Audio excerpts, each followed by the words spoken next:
Ba't ang hina, Pogi? Take two na nga tayo. Yan. Bakit ganyan? Take two. Lang yan. Kauna-unahan sa Pilipinas. NBC Manila Broadcasting Company. DZRH. Member, kapisanan ng mga broadcaster ng Pilipinas. Oras sa Father Jerry Orbos. Bilis na oras. Alas 8:09.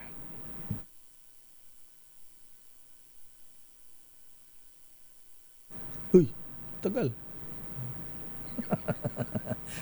Programang nakikinig, programang inaalam ang masasabi mo, programang magbibigay ng tama at totoo para tama ang alam mo. Tara, usap tayo para malaman ang Damdaming Bayan live sa DZRH Radio, DZRH TV at DZRH Digital.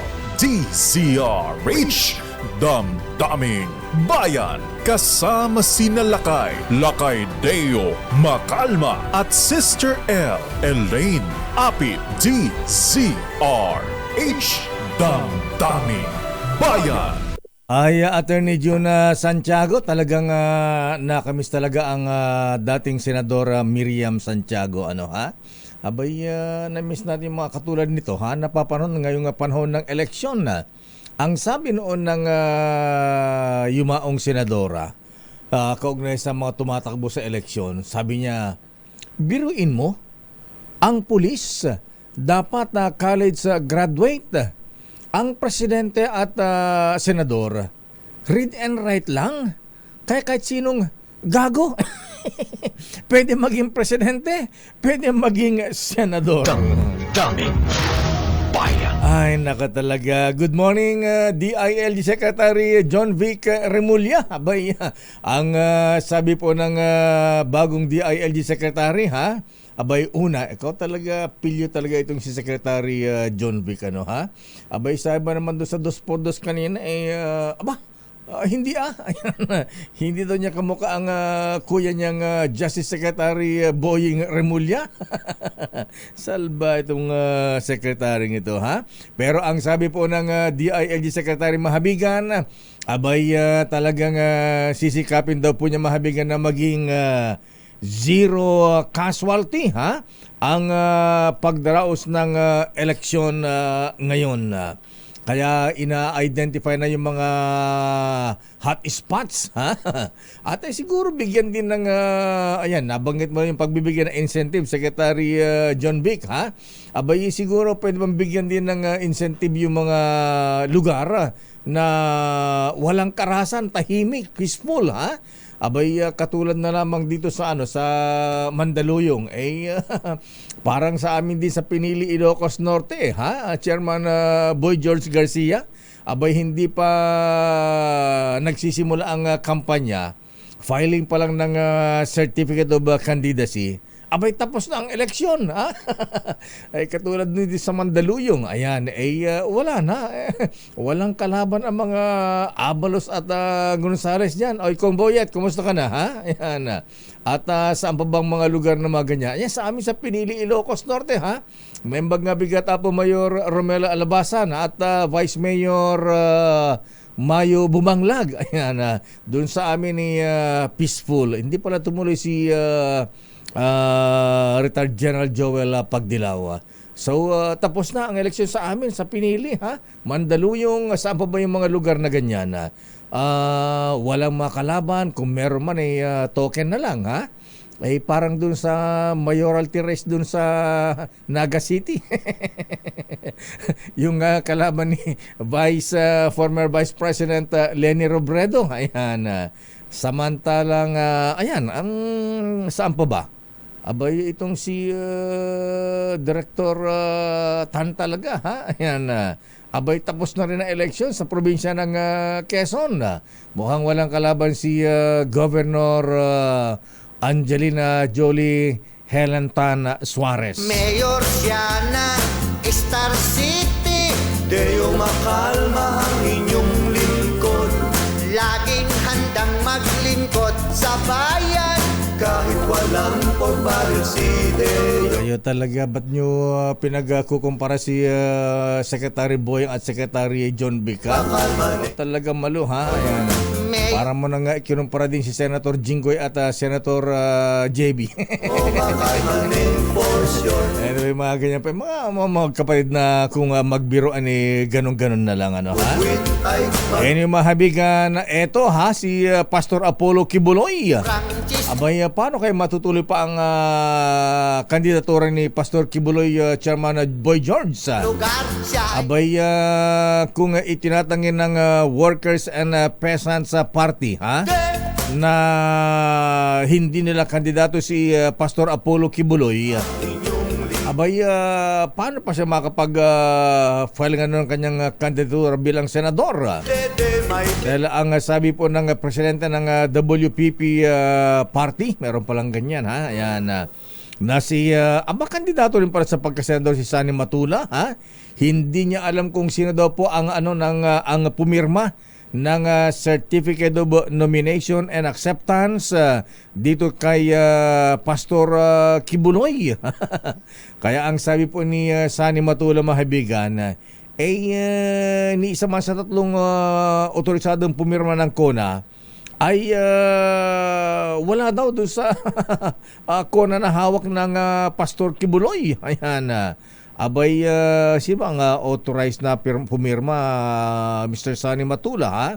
Kaya sila ko ay magsasagawa ng investigasyon kaugnay nito, pero malino na hindi nila ini-endorse si Pastor Apollo Kibuloy. Kung hindi pwede si Pastor Apollo Kibuloy, baka pwedeng i-adapt ng mga Duterte sa PDP laban ang Pastor Apollo Kibuloy. Kaya lang tapos na. Kaya lang tapos na po ang filing ng COC noong Martes. Ayan, pwede bang humabol dyan? Mayor siya na Samantala, alamin nga natin ang latest, ha? Abay, laging handang talagang kakaiba rin si Secretary Harry Roque, ano, ha? Siyempre, dating nasa administrasyon, siyempre kahit papaano siguro may mga naitanim sila mga tao pa rin dyan sa PNP. Kaya bago pa puntahan yung kanyang pinagtataguan, kung kayo abay, nakatago na ang Attorney Harry Roque. Mag-ingat tayo, Alamin nga natin ang latest mula kay Val Gonzales. Ay, good morning nga pala, ha? Ayan. Abay, sino mang kalaban nitong si Congressman Franz Pumaren na Bong Mangahas, ha? Abay, nakita namin sa EDSA Shangri-La Hotel kahapon, cool na cool lang. Ayan, na parang walang ano, ha? Parang walang ka-pressure, ha? Pero ang Quezon City LGU nag-abisyo na sa publiko na maghapong traffic, ha? Dahil na itudulo ito sa Fairview hanggang Commonwealth Avenue dahil sa rekorrido ng imahen ng Lanabal de Manila. Teka muna, dapat sa Manila ang traffic, bakit sa Quezon City, Val, ha? Meron palang ganito, rekorrido ng imahen ng Lanabal de Manila. May ilog ba sa Quezon City? Ayan. Anyway, alamin natin ang report mula kay Val Gonzales. Bakit apektado ang traffic dyan sa Fairview, Quezon City, Val? Val Gonzales, please come in. Val. Mayor, ito dahil doon sa mayroong prosesyon ngayong araw ang imahen ng Nuestra Señora del Santísimo Rosario o ina ng Lanabal de Manila. Ito yung prosesyon ngayon. Kaya doon sa mga taga Fairview, mga taga Novaliches, mga taga lungsod ng Caloocan, sa North Caloocan, maging sa mga taga San Jose del Monte, Bulacan na dumaraan ng Commonwealth o daraan ng Commonwealth Avenue ngayong umaga, abay wag na kayong magtaka kung bakit mas matraffic ng bahagya kaysa regular na araw ang magiging biyahe ninyo ngayong umaga dahil nga dyan dito sa prosesyon ng ina ng Lanabal de Manila. Manggagaling sa Cathedral Shrine of the Good Shepherd sa Novaliches ang ina ng Lapal de Manila patungo dito sa may St. Peter Parish Church, dito sa kahabaan ng Commonwealth Avenue. Ang ruta ng rekorrido o travel ng prosesyon ay magmumula sa Cathedral ng Novaliches at daraan ng Fairview kung saan inaasahang maapektuhan ang ilang mga kalsada hanggang sa makarating ng St. Peter's Church na nandito sa eastbound ng Commonwealth Avenue. Sa abiso ng Quezon City Traffic and Transport Management Department, mula Fairview ay dadaan ang prosesyon sa kahabaan ng Commonwealth Avenue. Sasaglit muna ito sa Diliman Preparatory School bago magtungo ng St. Peter's Church. Ang prosesyon ay bahagi ng paghahanda para sa taunang pista ng ina ng Lapal de Manila na ipinagdiriwang o ipagdiriwang sa linggo, October 13 o kada ikalawang linggo ng buwan ng Oktubre. Alas 7 pasado ngayong umaga ng umalis sa Novaliches Cathedral Mayor ang imahe ng Lanapal de Manila. At kahit wala pa dito sa kaban ng Commonwealth Avenue kung saan kami nandun ngayon, abay ramdam na itong traffic na nararanasan ngayong oras na ito. May ilang mga deboto ang namataan dito sa bahagi ng westbound ng Commonwealth sa Lintex area at hinihintay ang pagdaan ng prosesyon. Hanggang anong oras yan, Val? Sa abiso, Mayor, hanggang alas 6 ng gabi. Ha? Yun yung abiso. So, ibig sabihin, maghapon na traffic dyan sa may Commonwealth Avenue? Kung titingnan dito sa abiso, Mayor, yun yung inilabas na abiso ng Quezon City Traffic and Transport Management. Dahil siguro dun sa kapag nandun na, sa may bahagi ng St. Peter's Church na ipasok na sa simbahan, yung imahe ng Lanapal de Manila, yung mga deboto na nandito sa labas, yun siguro yung ibig sabihin no, na kung bakit hanggang mamayang alas 6 pa ng gabi, yung magiging epekto ng sa dali ng trapiko, itong rekorridong ito ng Nuestra Señora del Santísimo Rosario o ang ina ng Lanapal de Manila. Wala rito sa kahabaan ng Commonwealth Avenue dito sa Quezon City na talagang may piteng dali ng trapiko yung dito sa may Philcoa palabas ng Quezon Memorial Circle sa may Elliptical Road ay nagsisigit ngayon ang dali ng trapiko. Val Gonzales, back to you, Mayor. Salamat, Aris number 5, Val Gonzales.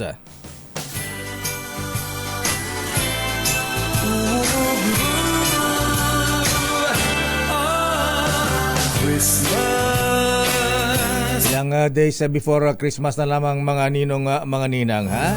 Ninong Cesar Lee, ha? Aba, itong aking bubit, ang bilis, ha? Kaya pala nakasure itong si Kong Franz Pumaren kahapon, ha?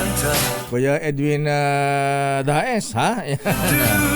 Abay, Kuya Rely, ha? Abay, dyan pala nag-gym sa EDSA Shangri-La itong si Congressman Franz Pumaren. Akala ko sa Quezon City Circle. Anyway, good morning, mga kuyang, ha? Mga brethren, mga nobles, ha? Antindi rin itong si Attorney Congressman Byung Garing na Muntinlupa, ano? Hanep, big time, ha?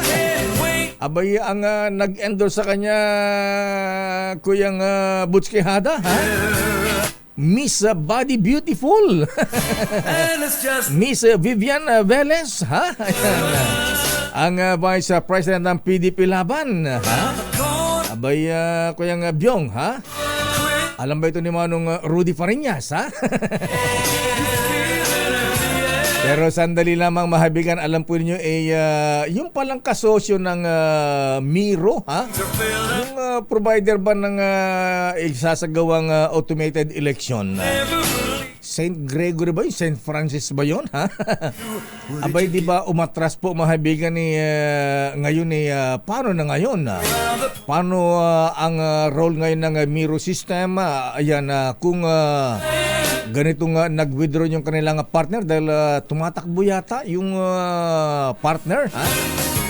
Kakalabanin si Mayor Vico Soto. Ba, lupit din ito, ano, ha? Good morning, Dr. Bengli. Ayan. Abay, itong si, ayan, kapangalan pa ni Vice President Inday, ha? Sara Diskaya ba yun, ha? Anyway, alamin nga natin kay dating Congressman Egay Erice ng Caloocan. Teka, ano bang tatakbo rito si Congressman Egay Erice sa Caloocan, ha? Lalabanan nga ba si Mayor Along o si Kong Oka Malapitan o nagkasundo na sila? Congressman Egay Erice, sir, magandang umaga po sa inyo, Congressman. Lakay, long time no hear. Opo, ayan, kumusta po kayo? Ano bang tatakbo mo, Congressman o Mayor? Ano po, susubukan natin ulit, baka maka-termino tayo. Kongreso. Kongreso ulit. Ayan, oo. Palagi ko nga, mas kailangan ka dyan sa Kongreso. Ayan kailangan yung mga, hindi na madadalda. Mga articulate ba? Yung mga magaling ba? Mga ganyan alam mo maraming congressman na, natapos ang kanilang termino, hindi mo malang marinig. Anyway, Congressman Egay Erice, kaya ka namin kayo napatawag. Ayan, ano ang epekto nito? Bakit kinu-question pa yung, baka naman mamaya mabalam ang eleksyon, di matuloy eleksyon. Bakit nyo kinu-question yung pag-withdraw ng partner ng Miro?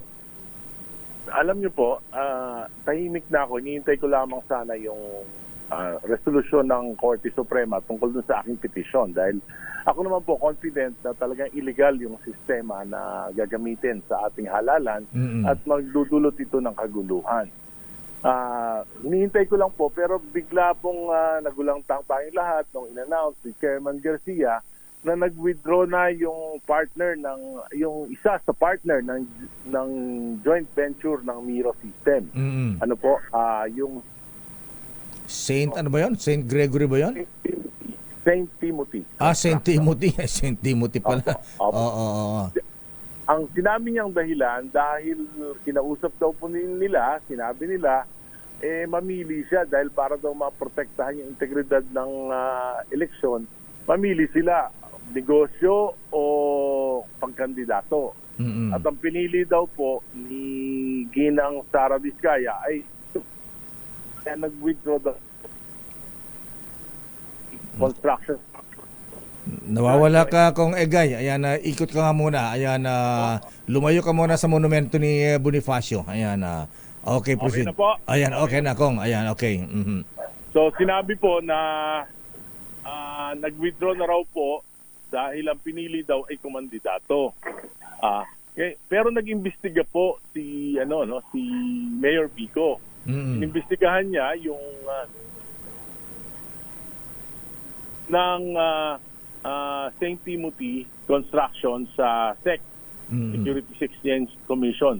At nung nakakuha ko ng kopya at lumalabas po dun sa bakit nag-withdraw si Mrs. Diskaya samantalang lumalabas sa GIS, hindi po siya may-ari. Ganun ba? Wala siyang share doon sa St. Timothy Construction. At so, sabi ni Mayor Pico, yun daw pong presidente at may 880 million pesos worth of shares, subscribed share sa St. Timothy ay isa lamang empleyado ng St. Gerard Construction. Siya po ay puro mga saint, siya po ay si Migs Huntura. Si Migs Huntura po lumalabas ay empleyado lang ng St. Gerard na pag-aari ng mga Diskaya. So, ang sinasabi po, paano magkakaroon 880 million pesos yung isang empleyado lang ng St. Gerard? So parang dami. Lumalabas po, dami lang. Kaya pala nag-withdraw yung Mrs. Diskaya sapagkat parang inamin na dami lang sila. So, okay, Congressman Egay. Okay, sige po. Napalabas po at the very beginning of nanloko na po ang Miro. Nanloko na dahil ang nilagay hindi naging transparent. Dami. Mga dami. Nanloko na ang Miro. Yung ibig sabihin, yung magmamahala ng eleksyon natin, nanloko sa simula. Anong difference? So, pero magpartner naman sila kung egay ng Miro Company. Ayan. Kung itutuloy naman ng Miro, anong epekto nun? Kung kaya ba niyang Ang ipatuloy? kontrata po ng COMELEC at ng Philippine government ay ang joint venture, hindi po ang Miro system. Ang joint venture po, siya po ay isang entity. The sin of one is the sin of all. So, kaya Ganun ba yan? lumalabas na pag may nag-withdraw na isa, automatically po na-dissolve yung joint venture. Allah. Kaya po, kontrata ng COMELEC para sa ating eleksyon ay na-dissolve na po dahil sa pag-withdraw. At hindi po pwede yung sinasabi ni Chairman Garcia na kukuha financial capacity, magsasubmit na lang daw po yung dalawang natirang Filipino company. Hindi po pwede. Alam niyo po, ang net financial contracting capacity ay procurement law ay continuing. Napuputol ka talaga kung egay. Pero kung ganitong sitwasyon, so ano ang kailangan dyan? Nasa Supreme Court na po yan. Hinintay yung... Gagawin ko po, Okay. ang gagawin ko po, susumiti uli ako ng supplemental motion, yung supplemental petition for certiorari, dahil lumalabas po na talagang simula pa lang hindi na qualified itong Miro. At nanloko po sila. At alam nyo, ang problema doon sa sinasabi ni nagpapalusot po kasi ang problema, nagsisinungaling at nagpapalusot si Chairman Garcia. Sinasabi niya, ang dahilan kung bakit nila magwi-withdraw dahil kandidat. Si Diskaya, o nga pala. Kung nag-withdraw itong si Sara Diskaya, ayan, at tatakbong mayor sa Pasig, lalabanan si Mayor Vico. Wala ba siyang yung next in line na officer? Hindi ba pwedeng pumalit doon para hindi magkaroon ng problema dito sa joint venture na ito? Ang problema po nabuko na ang nilagay nilang mga tao sa lamang. Kaya po, may fraudulent yung kanilang submission ng bid. So sa simula pala. At ito po, pinalusot ng COMELEC. Nako. Imposibleng makalusot dapat ito dahil alam niyo yung COMELEC may bakya, may technical working group na dapat nag-imbestiga. Samantalang si Mayor Vico, isang tingin niya lang, alam niya na. Bakit nakalusot ito sa masusing investigasyon? Kaya nga po, diyan na nagpapatibay ng aking sinasabi na niluto lang talaga ang bidding na yan para sa Miro. Pero Congressman Egay, nandyan na po tayo. Abay, ito na nga. Hindi po ang problema dyan, Lakay. Yes, sir. Ang problema ay, ang sinasabi, malapit na eleksyon. Kung illegal, pwede bang gamitin ang isang illegal na sistema? Pwede bang pagpatuloy yung nakuha, isang transaksyon na nakuha dahil sa fraud?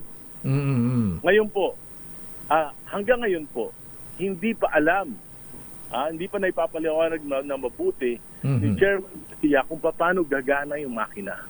Wow. Hanggang ngayon po, pag tinatanong niya yan, sabi niya, pwede ba kayo mag-demonstrate? Sige, matanong natin. Sabi niya, busy pa, next week na lang. Tapos po, makakalimutan na naman.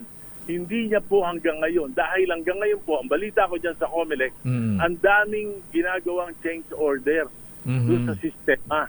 Kaya po, pabago-bago, hindi pa natin alam paano gagana ito. Kaya po, ang sinasabi ko, simula't simula nag-cover up, sa simula't simula mali ang ginagawa.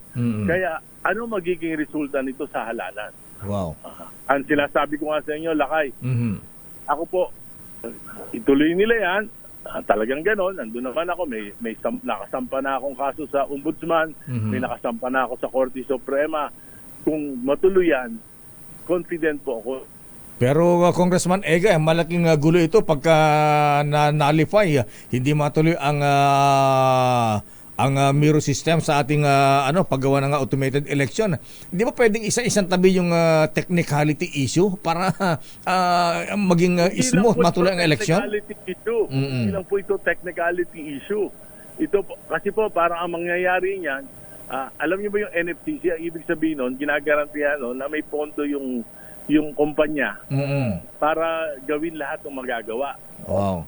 Kailangan. Ngayon po, ang sinasabi na gawa na naman lahat, 100%, pero hindi po totoo yun. 50,000 pa lang. Wow. Yung na-deliver, 70,000 pa po yung hindi na-deliver. Hala? Kung dumating yung pagkakataon na ito ay hindi ma-deliver, sino po ang hahabulin? Patay tayo dyan, ha? Gobyerno. Ayan. Oo. Eh di, Kaya po, balik tayo. dapat Balik tayo sa manual election. Hindi po pwede dahil illegal po yung manual election. Ganun Dahil ba? ito ay nasa ating Republic Act 9369, hindi po pwede tayo magkaroon ng manual elections unless babago yung batas. Ayun. Alam nyo, October pa lang naman, pwede bang makagawa ng paraan para makakuha ng ibang provider? Pwede pa po yan. Aha. Kaya lang dapat nakakonsentrate yung COMELEC chairman sa maayos at malinis na eleksyon na pero po nakakonsentrate yung chairman natin sa pagtatanggol sa Miro.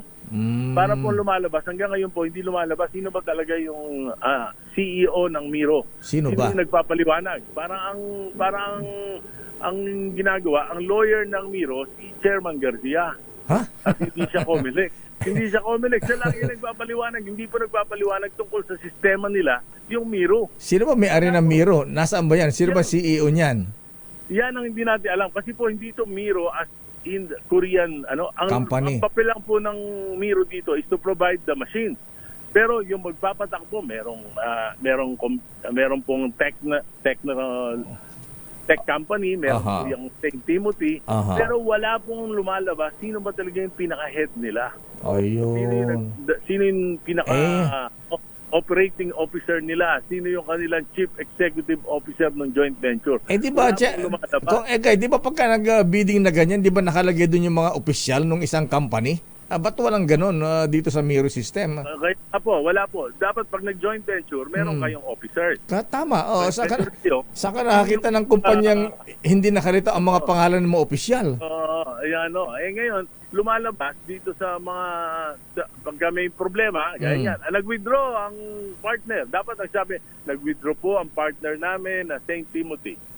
Pero ang sabi, pinag-withdraw ko ang St. Timothy kasi kandidato si ganito. Sino nagsabi niya? Ay. Nako. Ang bola nito, Congressman Ege, hintayin natin. Dapat ang Supreme Court dapat mag-decide ka agad. Urgent ito, urgent case ito, matter ito, Congressman. Yung petition ko po, kasi alam nyo, ang malaking problema. Ang malaking problema. Dati po hindi nangyayari ito. Nabubusisi ito dahil yung Senate Committee on Automation, hindi yan lahat yan bago maghalata. Okay. Ito po hindi po nag-convene. Yung automation, hindi nag-convene. Tapos yung Senate Electoral Reforms, pinamumunuan si Senator Amy Marcos, despite na may privilege speech na si Senator Risa citing some red flags, sa Miro joint venture, hindi po nagpa-imbestiga na nahimik. Sa House din po, dapat yan, kami, kasi ako, 12 years ako member niyan, dati po, iniimbestiga namin yan. Sinubusisi namin yan. Nung minsan, naimbita ako dyan as a resource person, yung pangatlong imbitasyon sa akin, sinabi sa akin ng chairman ng committee, pasensya ka na pare, inalista sa agenda yung Miro. So, talagang, pati po, ito, ewan ko na lang. Pati Congress, may kasabot, ganun ba? Sa media, tahimik na tahimik po. Bihira yung patulad nyo na nag-air nito. Karamihan po tahimik. Alam niyo kung bakit? Bakit tahimik? Pagdududa ko lang naman, pero pwede pa naman sila magpatawag ng mga investigasyon sa ngayon para mabusisi talaga kung paano mangyayari sa ating halalan. Diba? Mahalaga yan. Dapat sin of omission pag hindi po nagbusisi ang Senado at ang Kamara. Sin of omission po yan. Alam nyo ang difference Mhm. Ang 5 eleksyon, 6 billion lang ang ginagasta natin. Ngayon po, 18 billion. Wow. May 12 billion na difference. Ang laki. Ang laking diferensya. Yeah, Ano well, Sayang naman yung po. perang yun. Oo. At kaya po, ang punot-dulo nito, korupsyon. Naku. Punot-dulo nito. Kaya nagkakagulo yung eleksyon natin dahil, kaya po ang sinasabi nila, Aha. pag mag-i-eleksyon na, huwag na tayo Okay. magulo, baka Congressman pabayaan Egay. lang natin yung- Congressman Egay, ayan, nakikinig po ang mga taga Padre Faura. Ayan, siguro naman alam din nila kung ano ang nangyayari at hintayin natin ang desisyon ng Supreme Court. Teka muna, isa na lang kung Egay. Sino makalaban mo? Ang kumpare mo, si Congressman Oka Malapitan? Second district po ako. Second district. Hindi si kumpare mong Oka. Hindi po. Hindi. Ayan. Okay. Congressman Egay. Egay. Mabanggitin.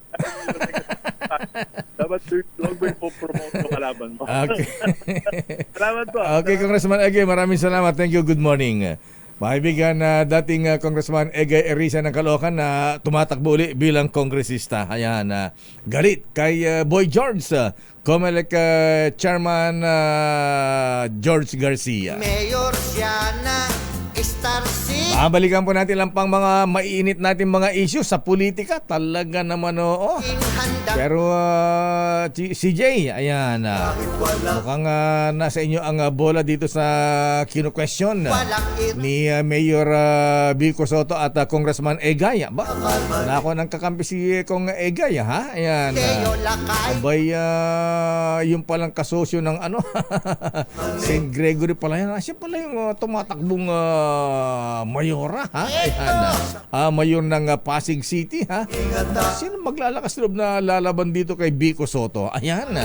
Yung pala ay construction magnate na ang pangalan ay Sara Diskaya. Standby, let Narciso standby. Ha?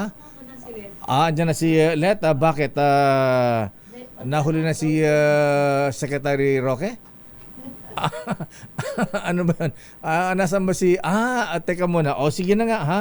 Alamin nga natin, may order ba ang Pangulong Marcos? Immediate ba ang evacuation, repatriation ng ating mga OFW sa Lebanon at Israel? Damdamin Bayan. Ang Pangulong Marcos at Chinese Prime Minister Xi Jinping, magkakarap silang pulong sa ASEAN Summit ngayong araw. Aba, ano pa? Siyempre, ang presidente, ang Pilipinas, alam mo, kaliit Pagkatapos, andyan ang Xi Jinping, ha? Superpower na China, ha? Ayan, paano kaya? Siya ang una lalapit o paano kaya ang mangyayari dito, ha? Magkakarap ang leader ng China at Pilipinas. Aris number 14, Let Narciso please come in. Miss Let.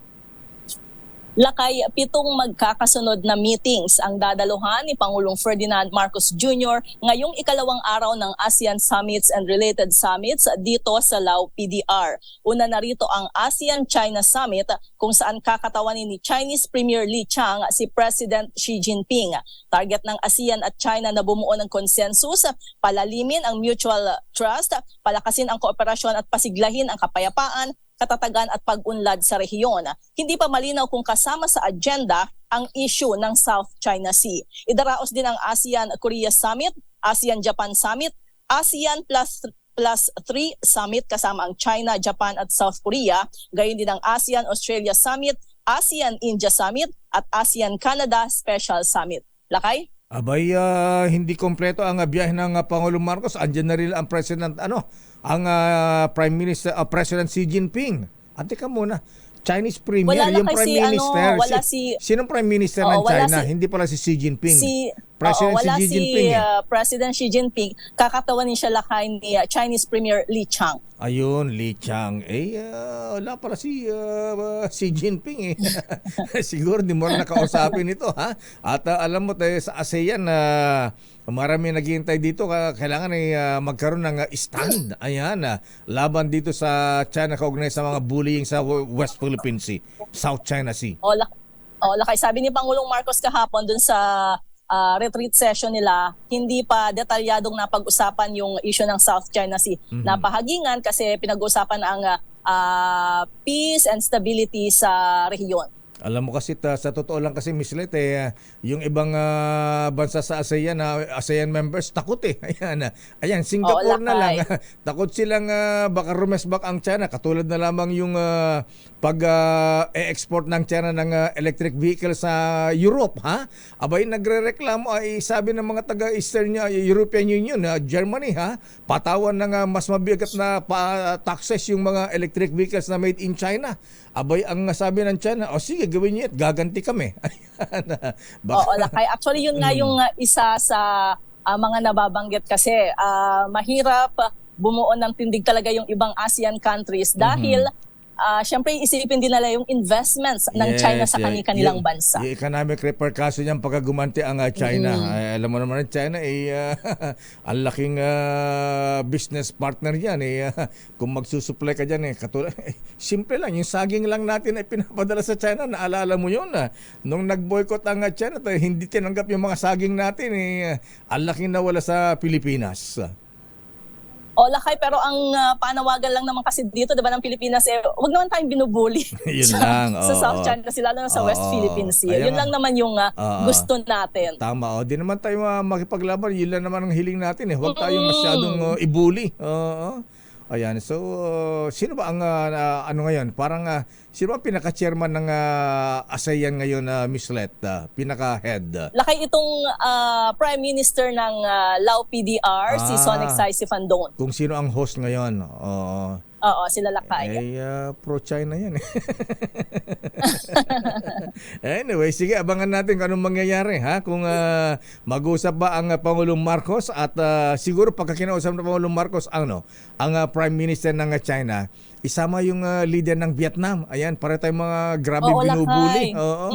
Actually, pagkatapos pala dito sa mukhang, hindi, iba pala yung, akala ko siya yung bibisita din sa Vietnam pagkatapos. Pero mukhang mayroon silang mga bilateral meeting, bagamat si Pangulong Marcos at ang leader ng Vietnam na una nang nakapag-usap, pero walang nabanggit kung tinalakay ba nila yung issue ng ng South China Sea. Okay, maraming salamat, Miss Let, mula sa Laos. Lao Mula pala. sa Vientiane, Lao, ito si Left Narciso para sa DZRH. Una sa Pilipinas, una sa Pilipino. Ayan, gusto talaga singular. Gusto ko plural Laos. Daming bayan. Oras sa Chief Justice Alexander Jesmundo. Birthday boy. Abay, kuya nga Justice Ricky Rosario, lapit na ang birthday mo. Abay, may panawagan si Congressman Egay Erihe Supreme Court. Abay, bilisan daw po yung decision ng issue ng Miro at ng Comelec. Daming bayan. Oras ganap na alas 8:46. Ang balitang ito ay hatid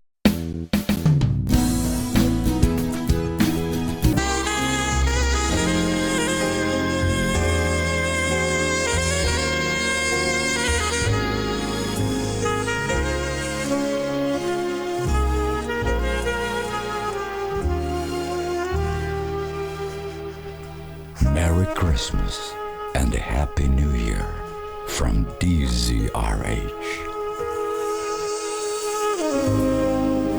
Merry Christmas, Sister L.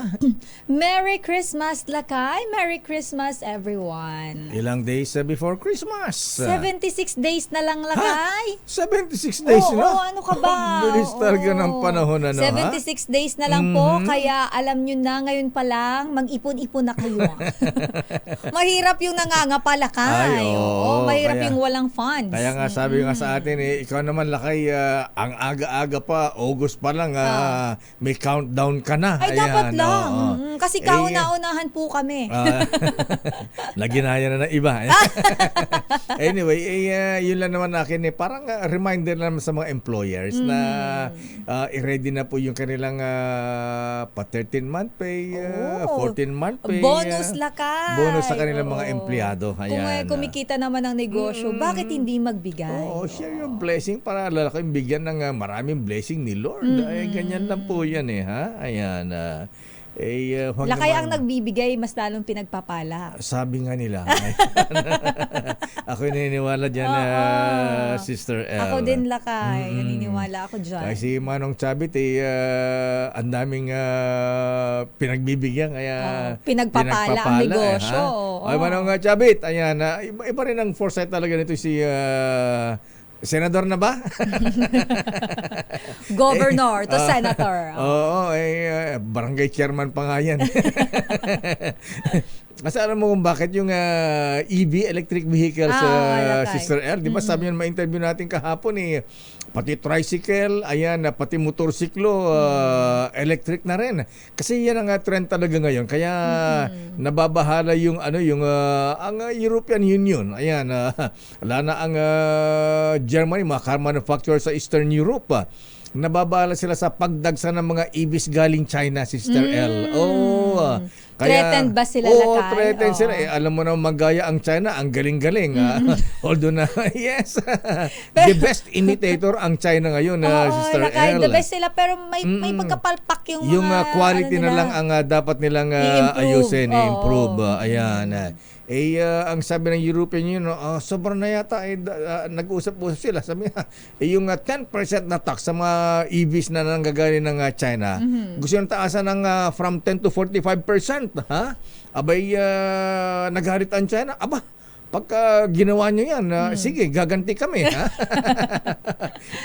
Mamahalan namin yung presyo ng mga produkto namin. Okay, i-boycott namin yung mga produkto yung dinadala sa China. Ang laking consumer ang China. China.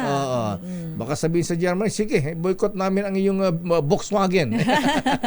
Kasi parang wala na ako nakikitang ganong cars bihira na na. kayo. Pero alam mo sa China, nung hindi pa gumanda economy ng China. Ang nung punta namin doon alam mo mga kotse lang doon, Volkswagen. Ayan, Volkswagen. Talaga, Volkswagen. Nung hindi pa sila gumagawa ng kotse, ayan ang nila, kaya malaking business partner nila ang Germany. Daming bayan. Kaya si Manong Chabit, ayan, magsample ka Manong Chabit na ng mga electric vehicles. Ayan, isasama rin yung mga electric tractor. Ayan. Siyempre sa amin sa Ilocos, farming ang main industry namin dyan. Ayan, para hindi nakalabaw ang ginagamit natin dyan. Pero eto, dumako ta sa Senado ba ito? Ayan, pagbisita ni Maslog kay Alice Go sa Custodial Center, iimbestiga ng Philippine National Police. O nga, Naku, ito laki yung con artist, Hustler talaga itong si Maslog, ha? Alam mo, pero yung mukha niya parang kontrabida sa movie. Alam mo talagang minsan siyempre ang impression ng jail impression pagkababae, okay yan, maayos ito, ha? Pero alam mo nasisira tuloy ang ano bang adjective natin dapat gawin sa mga kababayan ng ganito na pagkababae, mapagkakatiwalaan yan. Yung parang image, yung imahe ng babae, gano'n na lamang, ha?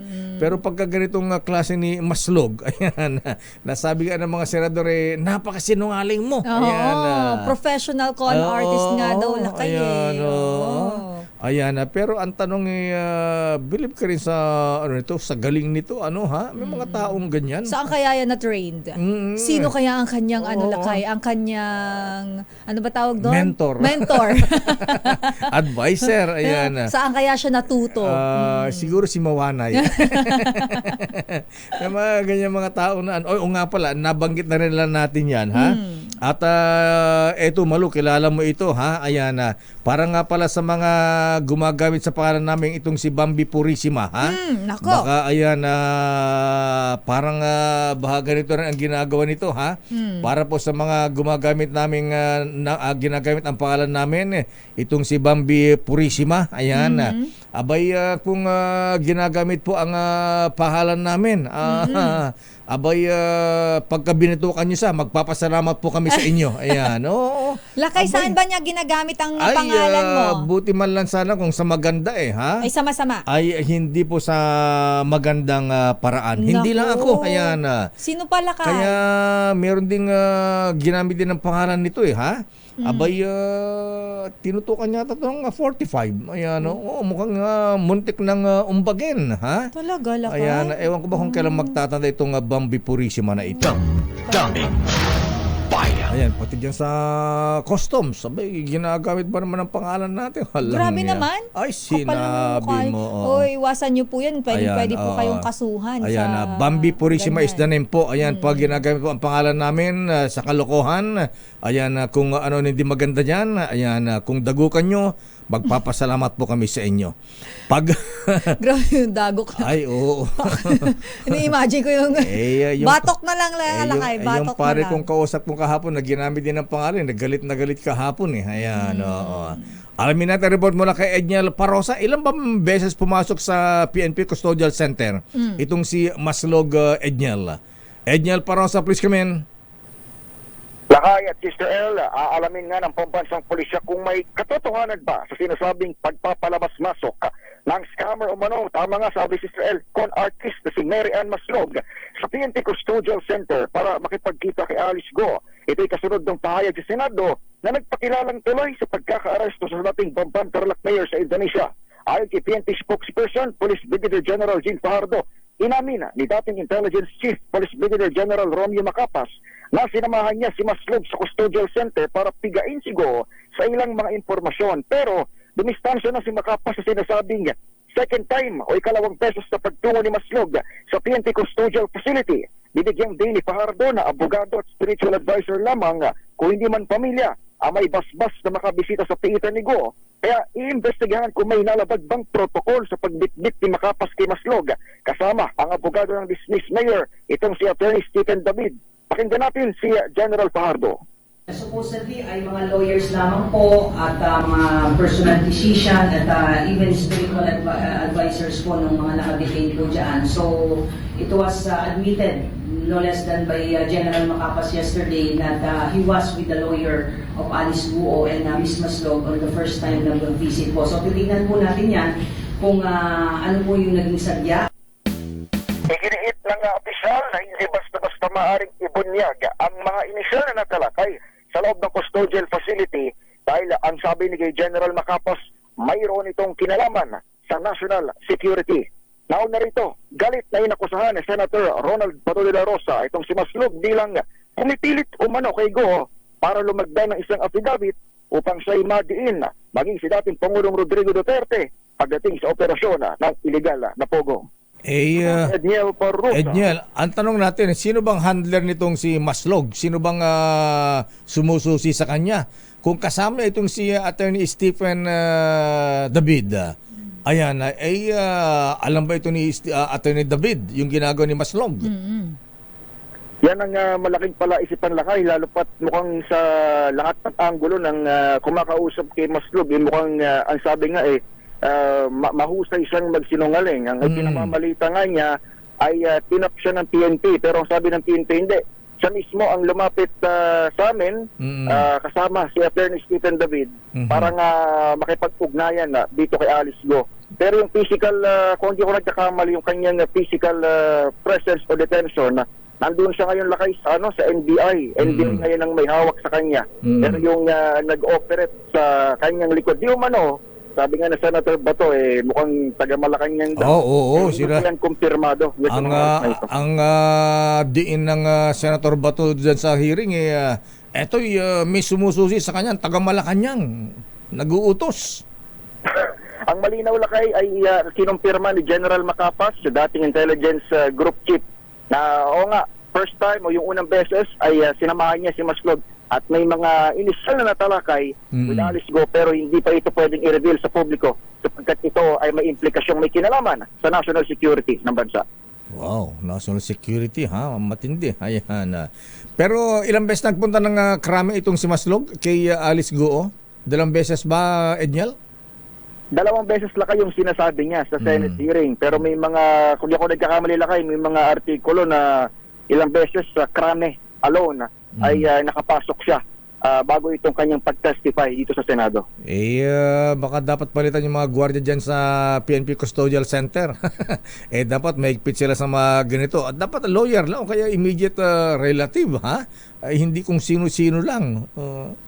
Hindi tuloy, Lakay, maiwasan yung haka-haka na may higher authority pa nga na nagbigay ng kumpas para makapasok itong si Maslog dito sa loob ng custodial facility. Ayan. Kasi sabi, 2 times daw eh. Kaya sinisilip ngayon ng PNP kung ano yung veracity ng report na ito. Kaya lang natawa rin ako natawa yung mga senador nung sinabi niya na nung mahuli si Alice Guo tinext ako, tinawagan ako ng ang kakilala ko sa Indonesia. Sablay, oh.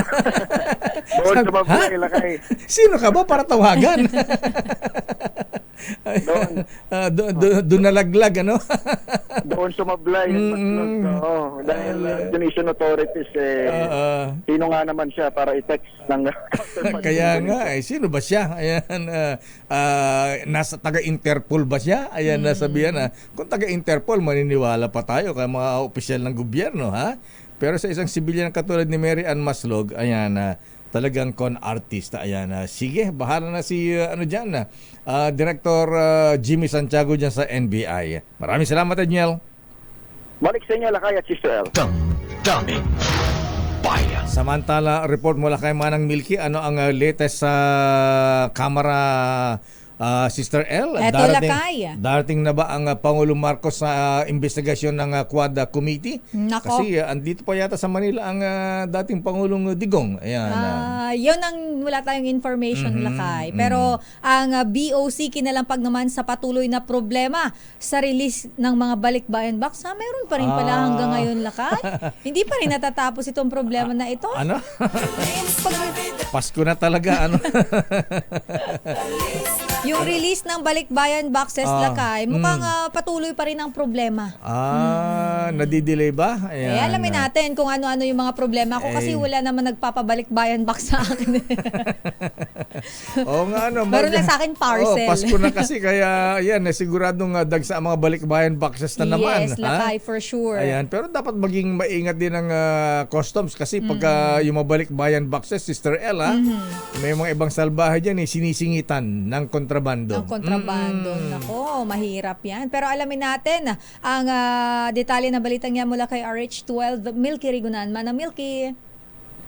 Sister El at Lakay, ngayong Burmans, lumutang na naman ang mga problema ng ating mga overseas Filipino workers sa mga ipinadadalang balikbayan box. Kinalampag ni OFW Party List Representative Marisa Magsino ang Bureau of Customs na aksyonan ang naturang problema dahil paulit-ulit lamang umano ito mula sa pag-aantala ng mga padala hanggang sa pagkasira o pagkawala ng laman ng kanilang mga balikbayan box. Ayon kay Magsino, 2022 pa lang nang mag-aim siya ng House Resolution number 499 na humihikayat sa naaangkop na komite ng Kamara na magsagawa ng investigasyon tungkol sa mga mapanlinlang na gawain ng mga peking international freight forwarders at kanilang mga kasabwat sa bansa. Sabi ni Magsino, ang mga peking forwarders na ito ay matagal nang nanloloko ng mga OFW sa pamagitan ng mga pag-abandona ng mga padala o hindi maayos na paghahatid na mga ito. Sa report naman ng Bureau of Customs, Lakay at Sister L, nakapag-release na umano sila ng 11,551 balikbayan boxes ngayong 2024. Inaayos na rin ang 4,969 unclaimed balikbayan boxes bukod sa abandoned balikbayan boxes na sumailalim na sa legal proceedings para naman ibigay na donasyon sa Department of Migrant Workers. Update naman, Lakay, yung tinatanong mo tungkol sa Quad Committee. Hearing ng Quad Committee. Bukas magre-resume ang Season 2 ng Quadcom. Pero ang sabi nga kahapon ni Congressman Bienvenido Abante ay hindi pa nila imbitado si dating Pangulong Rodrigo Duterte, bagamat nagpahayag na ito ng intensyon na humarap sa investigasyon ng komite. Kasi daw baka kung imbitahan si dating Pangulong Digong ay maitsipera yung iba pa dahil marami daw ang nag-confirm na dadalo bukas sa Season 2 hearing ng Quad Committee. Aba kung darating bukas ang dating Pangulong Digong dyan sa Kongreso, Manang Milky, blockbuster yan. Oo. Baka... At sabi nga ni Congressman Abante kahit Sister L, wag pa daw bukas kasi meron na silang mga resource persons na matagal nang nag-confirm na dadalo bukas sa Season 2 hearing ng Quadcom. Siguro, kung nag-confirm naman si dating Pangulong Duterte naharap sa Quadcom hearing, baka siya lang o mga 2-3 lamang ang iimbitahan para mabigyan daw siya ng sapat na pagkakataon at buong respeto naman ng Kamara Lakay kapag humarap na siya sa hearing ng Quadcom. Eh kung harap ang dating Pangulong Digong, sino abogado yan? Nagtatago si Atty. Harry Roque. Abogado rin naman siya Lakay, baka naman pwede niya. Sarili niya, oo. Diba? At saka abangan natin yan, I will invoke my right against self-incrimination. Well, knowing the former president, parang hindi uso sa kanya. Ay, taka, ayan. Talagang ano siya, talagang nagko-comment. Brusco, direct to the point ang Digong. Di ba, Dong? Kung anong nasa isip niya, sinasabi talaga. The order is dead or alive. Ayan, Dong. Chill lang, sir. Ayan, Yan ang hinihintay namin ni Sister El, yung mga ano mo Lakay mga ganyan mong mga pinapaan. Hindi ko nga alam, Milks, paano niya na itatago dyan sa nakakahilo na yung... Lahat ng mga diba? May mga files siya Siyempre, titigilan si Lakay. Hinahanap niya yung mga file niya. Kapag ka medyo utal-utal na yan, naghanap na yan ng files niya. Okay, medyo tumitigil. Naghahanap na siya ng file. Okay, so abangan natin. At siguro dapat ay sabay kung wala si Atty. Harry Roque, andyan yung manugang, si second gentleman Atty. Man Scarpio, ha? Man Scarpio. Ayan invoke din ng right to privacy itong si Congressman si Atty. Man Scarpio kung yun ang baka pati pero kung si Pangulong Duterte Lakay talaga namang magsasalita yan kapag humarap sa Quadcom. Ayan, palagay ko nga, walang walang preno yan. Walang control. Walang control, lahat ng nasa sinasabi niya. Usually Lakay, ang Quadcom hearing inaabot kami ng mga 11:30 ng hating gabi at ng gabi. Baka kung magsalita si former President Duterte pag humarap sa Quadcom, baka mga madaling araw na hindi patapos. Baka alas 5 na yan, Manang Milks. Kaya lang medyo mahina na ang Pangulong Digong. Baka mamaya huwag naman masyadong pahirapan. Baka ilang oras lang naman. Ayan, si Atty. Sal Panelo nga pala. Ayan, andyan din. Atty. Bingbong Mijaldea. Ayan, abogado ng dating Pangulong Digong. Sino ba Justice Secretary ng time niya? Sino nga man ang Milks? Sino ba Justice Secretary? Nakalimutan. Oo, hindi ko maalala. Blanco tayo. Hindi ko pare-pares tayo. Sabaw. Ayan. So, yun. Sige, abangan na lang natin kung anong mangyayari. Pero maganda kung haharap ang Pangulong Duterte, siya mismo ang sasagot. Oo, para yung mga aligasyon sa kanya na mga karumal-dumal na krimen, yung kung ano-anong issue ng illegal drugs, direktang masagot niya kaysa yung puro aligasyon lamang na mga tumatayong testigo doon sa Quad Committee. Yun din naman ang gusto ng komite, ng 4 na komite ng Kamara para marinig na rin ang kanyang panig. Ako si Neil Crigunahan Nagulat para sa DCRH, una sa Pilipinas, una sa Pilipino. Maraming salamat, Manang Milky. Baka mamaya kung ano pang sabihin ng Pangulong Digong, para natin hindi ililigpit yung mga drug pusher, mga drug addict, yung iba nga dyan nagdra-drugs din. Kaya dapat yung ibang pare magsyabo para maintindihan nila. I recommend 1 or 2 of the bishops. And sa kanila, walang syabo, pero asawa mayroon. Pareho kami. Ako pati ang yung mga pare namin sa Davao, pareho. Tag-2-3 asawa. That is a freedom of expression. Mga ganyan mga hinihintabayan ng kay former President Digong, ha? Lakay, ang secretary during his time is Vitaliano Aguirre. Nga pala. Yung brad niya sa sa Lex Taglioni sa San Beda College of Law. Alamin nga muna natin ang latest mula sa Senado, Miss Sister L. Wala sa ito pala Lakay. Ang mababang coverage naman ng PhilHealth sa mga hospital bills ng pasyente. Kinastigo yan ni Senator J.V. Ejercito. Naku Lakay, totoo ka dyan, di ba? Na-experience ko to. Sobra yung sa mama ko. Napakaliit, Lakay. Magkano nga na nanay mo sa PhilHealth? Naku Lakay, hindi pa. Nasa 16 lang yata. 16,000 anak ni Oo, Aling Lakay. Yolanda? Kasi Lakay, senior citizen pa nga siya ha. Oo. Dapat 'di ba meron pa yung discount. Oo. Pinagsama na 'yun. Ganun ang liit lang. 16,000 tapos Oo. yung 9 billion ba yun isosoli sa National Diba, Treasury? Lakay? Ganun kaliit ang nakuha. Meron pa akong narinig dito sa Operation Tulong Yan ini-interview ni May sa araw-araw na ginawa ng Diyos sa dami humingi ng tulong, gamot. Abay, 5,000 ba yung nakuha niya sa PhilHealth? Grabe. Ano nangyari yan? Nagkaroon pa pagkatapos, sobra-sobra pala ang masyadong tinitipid. Lakay, grabe. Tapos ang gagamitin, yung natipid sa PhilHealth, pambibigyan ng flood control project. Tapos Lakay, ang masalimuot diyan, tinitipid yung ng ating mga beneficiary ng PhilHealth. Tapos ibabalik ngayon sa National Treasury dahil hindi nagastos.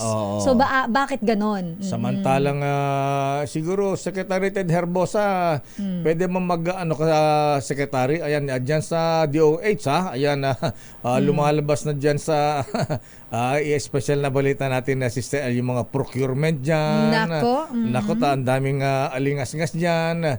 May kumestyon nga kaya kita mo hanggang ngayon wala pang gamot sa tuberculosis. Ayan, ang dami pang gamot na kulang diyan. Samantalang ang dami-daming pondo ng Department of Health. At hindi lang yan, Sister L, abay dahil may mga nabistong palyadong mga procurement na mga gamot dyan at ibang mga benepisyo, abay cautious sila ngayon. Takot silang pumirma. Ayan. Oo. At yung COA dyan, baka mamaya palitan. Ipitin. Ay, naka talaga. So, tama lang Senator JB. Siya ang main author nung Universal Health Law ba yun, Manang Milky, nasa Senado ka pa noon? Si Senator JV, Universal Healthcare Law. Dapat nga libre ang gamot lahat mula sa mga government hospitals ano nangyari? Ayan, okay, basa. Puntahan na natin ang update mula sa Senado mula kay RH28 Raymond Dadpas. Na kay Raymond. Elaine, Mayor, nagpahayag ng pagkadismaya si Senator J.B. Ejercito sa palpak na serbisyo ng Philippine Health Insurance Corporation o PhilHealth. Ito ay dahil sa mababa nilang coverage sa mga hospital bills ng ating mga kababayan na nagkakasakit. Ito yung mga paying at non-paying members.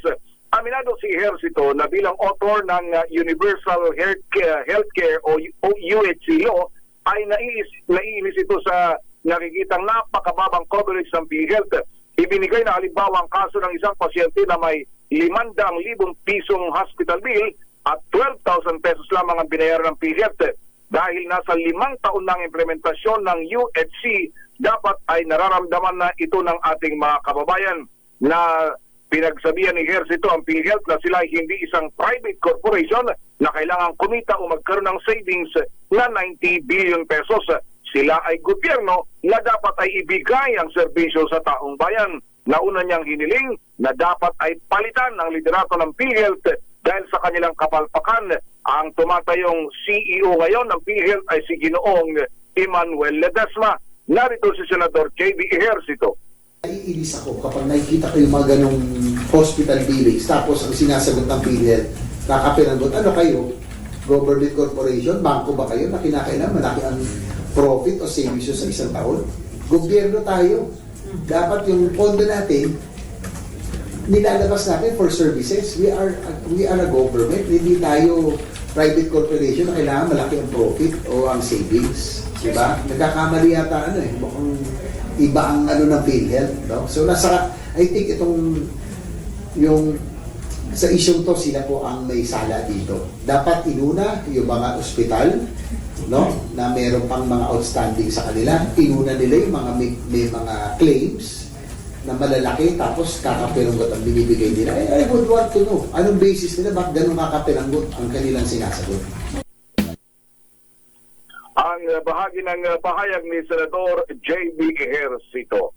No, Raymond, Senado ito. so ano mangyayari sa budget ng DOH sa pending muna dyan sa Senado? Pending muna doon sa committee, hindi pa ini-endorse doon sa plenary mayor dahil nga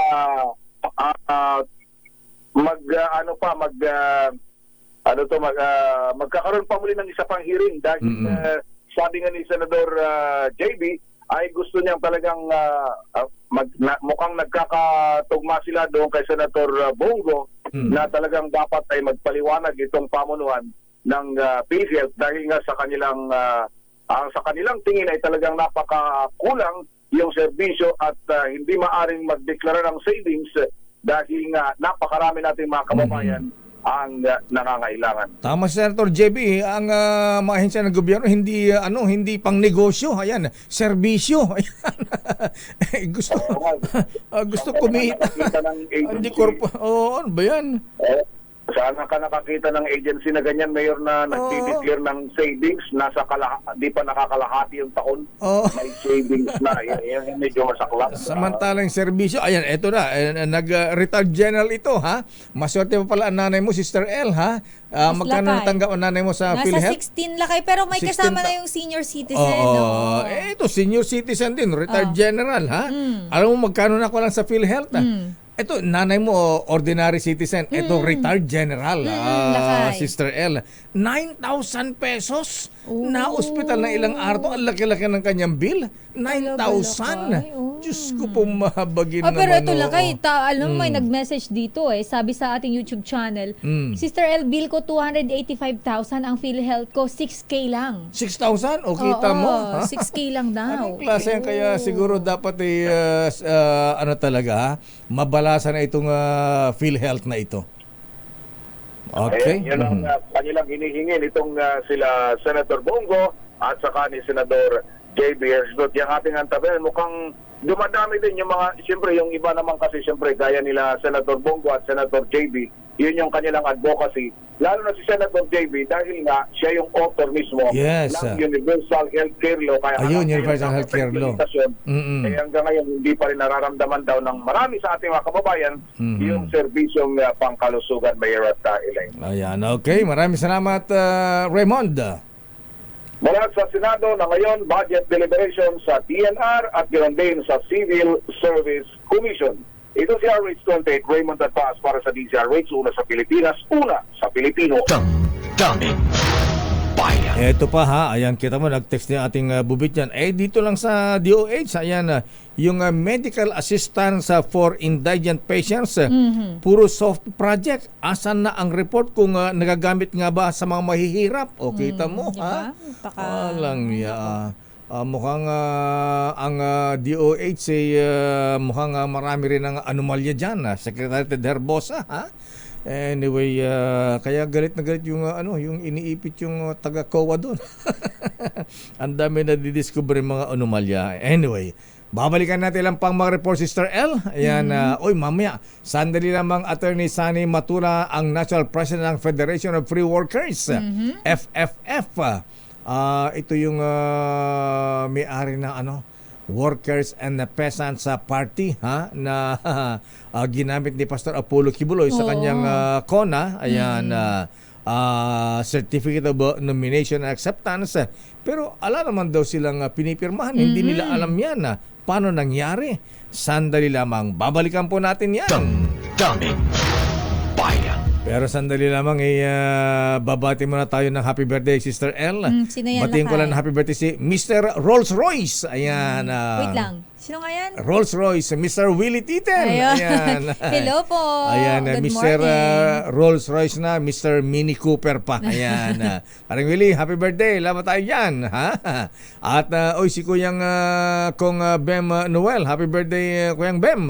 Si Noble Robert Payawal ang aming secretary sa Imperial Bagwis ng Shrine Club.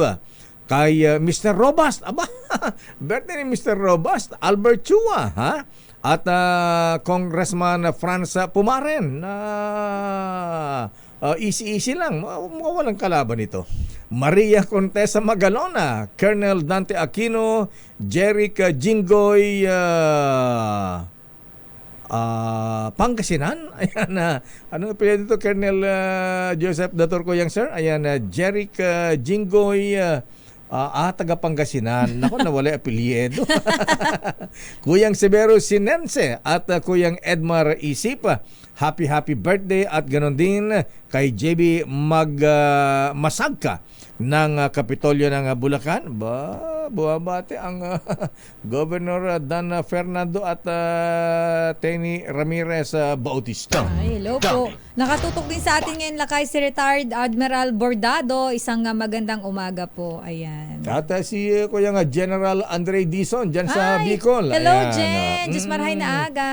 At si Kuyang Major June Mago dyan sa Camarines Norte. Ayan. At kumusta na si Loverboy? Sinong Loverboy? Si Governor... si Elray. Hindi. Sino ba? Norte ito eh. Norte. Ayaw nga. Sur nga pala siya. Sorry. Sinong Governor? Nalilito ako Sinong Governor na sa Norte? Norte. Ay, napalitan na yung kakilala kong governor dun eh. Si Ray Taliado?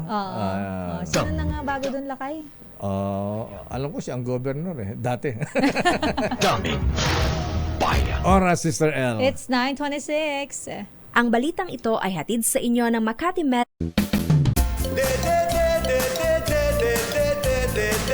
May dede si Deo. Deo makalma pagtutusan nyo. Daming bayan. Oras, Sister L. It's 9:34. Nako, nasa ating linya si Attorney Sunny Matulan. Nako, kanina pa naghintay si Attorney, nakadalawang kape na raw siya. Ha? Hindi pa tinatawag. Sabi ni Attorney, pagtatatluhin niyo pa ako ng kape, baka nervyosin ako nito dito. Sandali na, mga huling last na lang ito, Attorney, ha? Baka makalimutan ko ito, ha? Baka hindi magpainom to na Emperador Brandy, ha? Si Jerica Pangan ng Pangasinan, happy birthday. At si Angela Macalinaw, ayan, from Chris Macalinaw. At batiin din natin yung mga taga Labo Camarines sa Norte, ha? Abay sina Police Major June Mago ng Barangay Tulay na Lupa. May mga tulay na lupa. Oo naman, lakay. Tulay na lupa, Labo Camarines Norte. Ayan, good morning, Kuyang Major June Mago, ha? Binabati si General Dizon. Ayan. At binati mo din naman sila. Happy birthday kay DSWD Assistant Secretary June Loyola. And of course, lakay, ang anak ng Supremo. Happy birthday, Florante Rosales. Birthday Florante Rosales? Daw lakay eh. Ba't wala siyang paalmusal sa atin? Oo nga, Sir Flor, baka namin.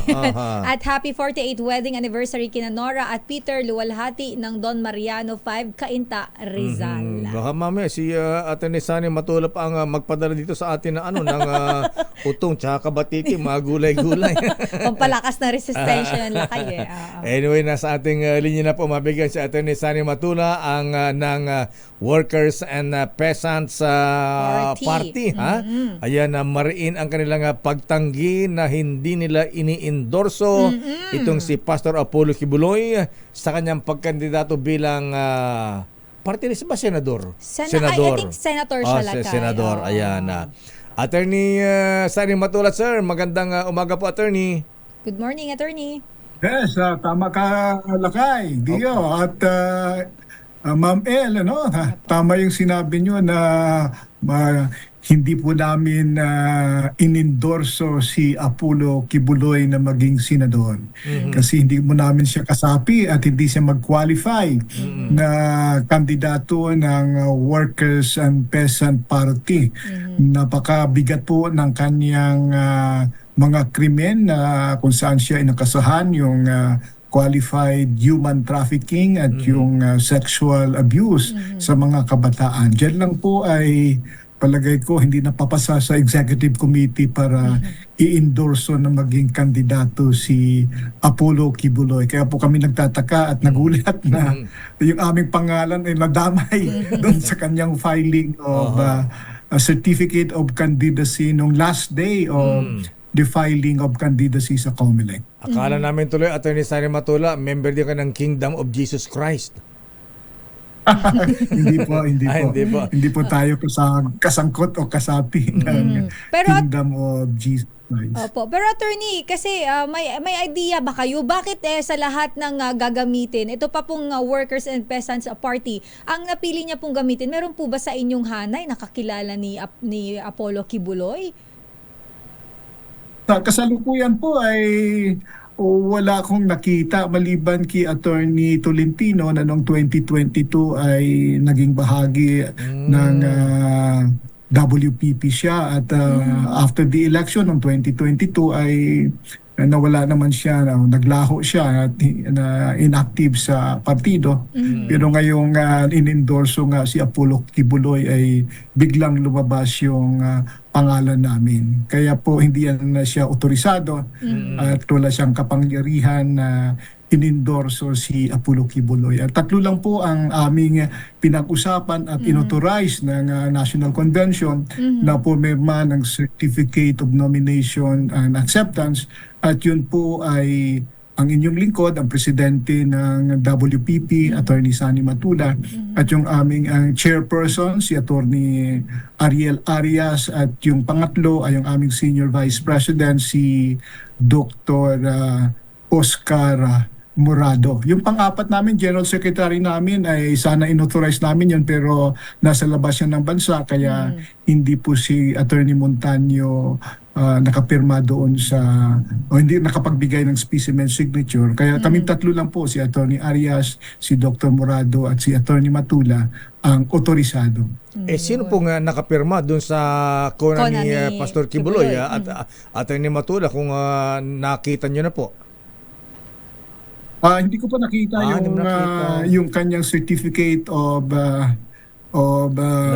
nomination and acceptance. Pero sinabi ni Attorney Tolentino siya daw ata ang pumirma. At yun po ay hindi otorisado sapagkat hindi naman po opisyal ng Workers and Peasants Party si Attorney Tolentino. Palagay ko ito po ay isang skema ni Apollo Kibuloy na parang magician na gumagamit ng smoke and mirrors, ano? Yung panglilito at panglilinglang na laro na gustong bulagin ng ating mga kababayang Pilipino, mawala doon sa focus na yung krimen na kanyang nagawa at na nakakulong siya dahil doon. Para makover yun ay ginagamit niya itong electoral front para mabulag yung ating mga kababayan na makita yung tunay na mga gawain niya. Attorney Matula, sir, so ano ang magiging epekto nito? Definitely, di ba, nagre-reklamo na nga kayo. So, nag-file na ba kayo ng complaint sa COMELEC at dahil sa paggamit sa inyong partido nang hindi naman wala kayong paintulot, madidisqualify na ba? Babaliwala itong CONA, itong COC ni Pastor Kibuloy?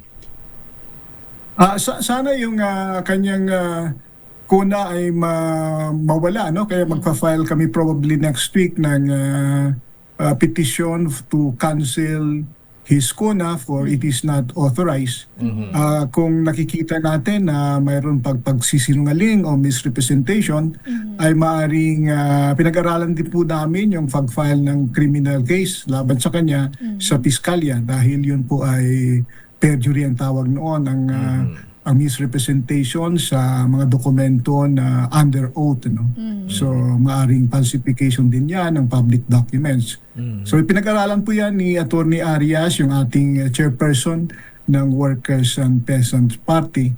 At naghagilap din po kami ng dokumento. Kinakailangan kasi mga certified true copy ng mga dokumento, hindi lamang yung Xerox copy kung magsasampa kayo o magsasampa tayo ng kaso sa COMELEC o sa Piskalya.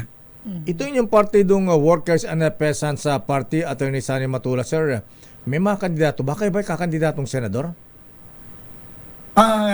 Inendorso po ako nung convention ng Workers and Peasants Party. May iba pa po na inendorso. Hindi ko lang alam kung ginamit nila yung puna nila.